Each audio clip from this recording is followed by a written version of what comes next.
Hayata dair püf noktalar kanalıma hoş geldiniz. Bugün sizlere uzun süredir menekşeleriniz çiçek açmıyorsa menekşelerinizin bol bol çiçek açması için ve yeni yapraklar çıkarması için 4 önemli püf noktadan bahsedeceğim. Bu 4 önemli püf noktaya dikkat ederseniz sizlerin de menekşeleriniz bol bol çiçek açacaktır. Hemen sizlere birinci püf noktadan bahsedelim.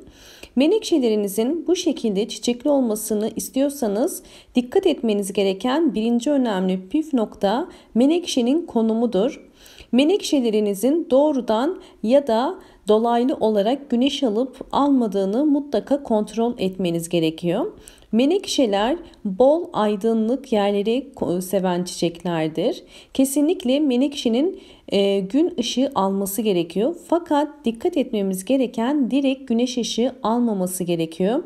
Çünkü direkt güneş ışığı aldığı zaman yapraklarının rengi açılır ve yanmaya başlar. Eğer gölge bir yere koyarsanız bu defada menekşelerinizin yaprak rengi koyulaşacaktır. Bu sebeplerden dolayı menekşenin konumu kesinlikle bol aydınlık olan fakat direkt güneş ışığı almayan bir pencere kenarına ya da bir perde arkasına koyabilirsiniz. İkinci önemli püf nokta ise menekşeler nem ve suyu çok severler. Kesinlikle menekşelerin iki sulama arasında toprağı tamamıyla kurumaması gerekiyor. Menekşenizin toprağını kurumadan sulama yapmak gerekiyor. Fakat sulamayı iyi ayarlamak gerekiyor.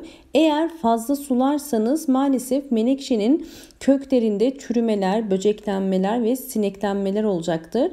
Az sularsanız da tamamıyla kuruyacaktır. Menekşenin ideal sulama zamanı için toprağına dokunarak kontrol etmeniz yeterli olacaktır. Diğer önemli iki püf noktaya geçmeden sizlere menekşe çoğaltmanın yöntemlerinden de bahsetmek istiyorum. Bu elimde gördüğünüz menekşeleri ben yapraktan çoğalttım ve yapraktan çoğaltırken de sıra yöntemini denedim. Sizlere bu yöntemi de göstermek istiyorum. Yapraktan çoğaltmak için her zaman çok yaşlı olmayan orta sıradaki yapraklardan koparabilirsiniz.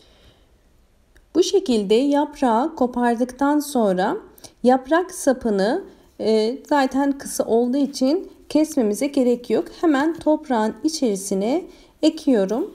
Bu şekilde koymanız yeterlidir. Zaten menekşeler çok çabuk kökleniyorlar. Fakat bunun için nem ve sıcaklık ayarını iyi ayarlamak gerekiyor. Menekşe çoğaltımını ister perlitte, ister yosunda ya da suda çoğaltabilirsiniz.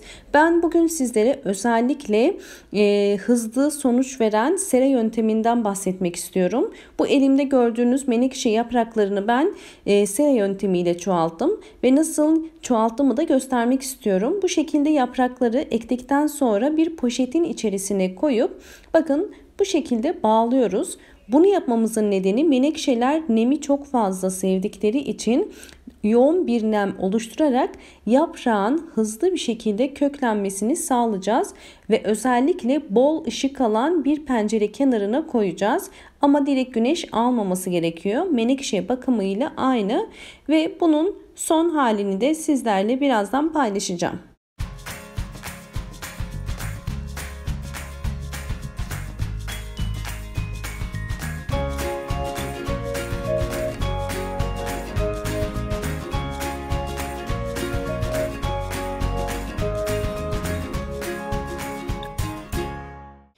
Evet, yapraktan çoğalttığım menekşelerim bakın hızlı bir şekilde büyüdüler ve saksının içerisini doldurdular. Hatta çiçek açan yavru menekşe bile oldu.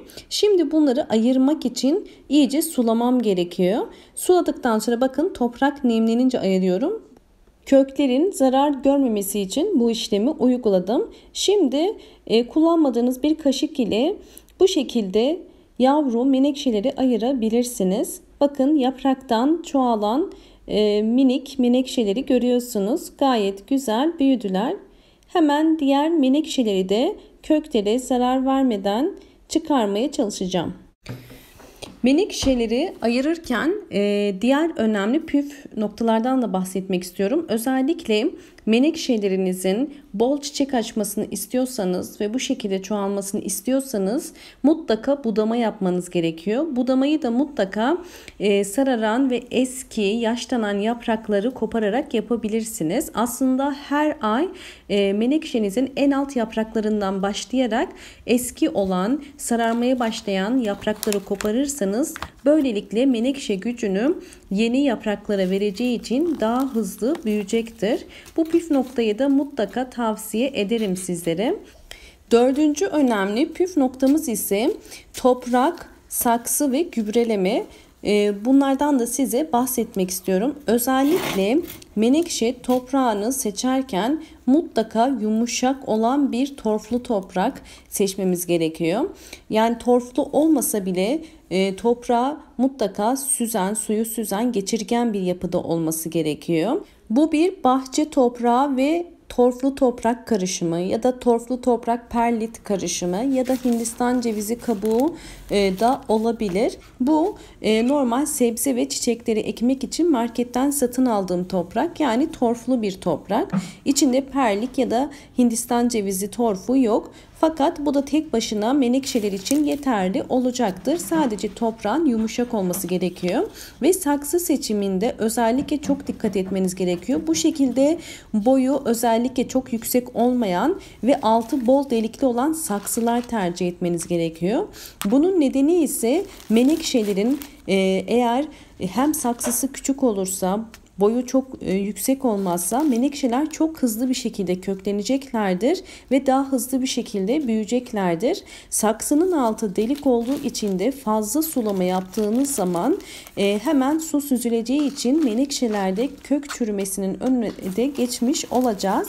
O yüzden toprak ve saksı seçiminin bu püf noktalarına mutlaka dikkat etmek gerekiyor. Şimdi bütün saksılarımı bakın toprağa koyuyorum. Menekşe yavrularım zaten küçük olduğu için büyük bir saksı tercih etmedim.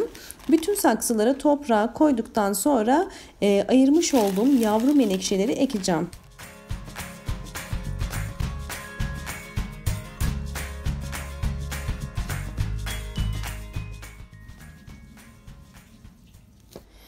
Evet, şimdi bir kaşık ile hemen küçük bir delik açtım ve bakın menekşemi bu şekilde ekiyorum. Ekerken dikkat etmemiz gereken kesinlikle gövdenin çok fazla toprağın içerisine gömülmemesi gerekiyor. Çünkü sulama yaparken gövde içerisine su girerse bu da menekşenin gelişimini durdurup köklerin çürümesine sebep olacaktır. Bakın bu şekilde hafif bastırıyorum ve gövde kısmı açıkta kalacak. Bakın gövde kısmı görünüyor. Kesinlikle toprağa gömülü değil ve üstten sulama yaptığınız zaman böylelikle menekşeleriniz zarar görmemiş olacak. Ve menekşeli bakın bu şekilde gömdükten sonra ekiyorum ve diğer menekşelerimi de aynı işlemi uygulayacağım.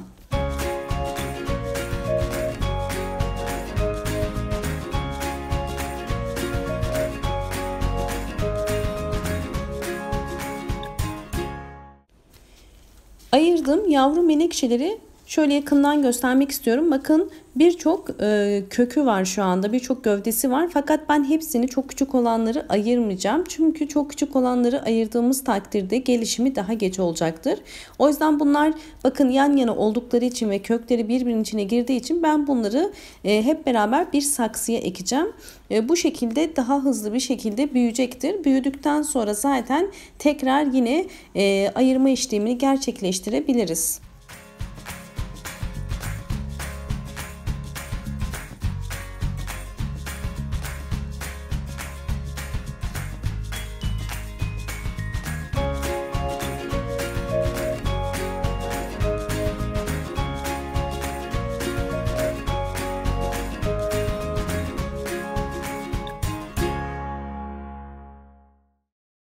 Menekşeleri bu şekilde ektim. Şimdi ilk suyunu veriyorum. Sulama yaparken menekşelerin yapraklarına, gövdesine ve çiçeklerine su gelmemesine dikkat edin.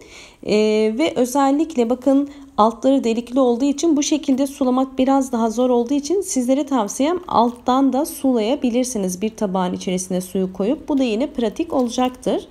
Umarım bu videom sizler için faydalı olmuştur. Videomu beğendiyseniz eğer lütfen beğenilerinizi gösterin ve kanalıma halen abone değilseniz abone olarak destek verebilirsiniz. Bol bol yorumlar yapmayı unutmayın. Yorumlarınıza mutlaka dönmeye çalışıyorum. Videolarımdan haberdar olmak için zil sesini açık konuma getirmeyi unutmayın. Instagram adresinden beni takip etmek istiyorsanız hayata dair püf noktalar olarak hemen aşağı sayfa linkimi bırakıyorum. Hoşça kalın, sağlıkla kalın.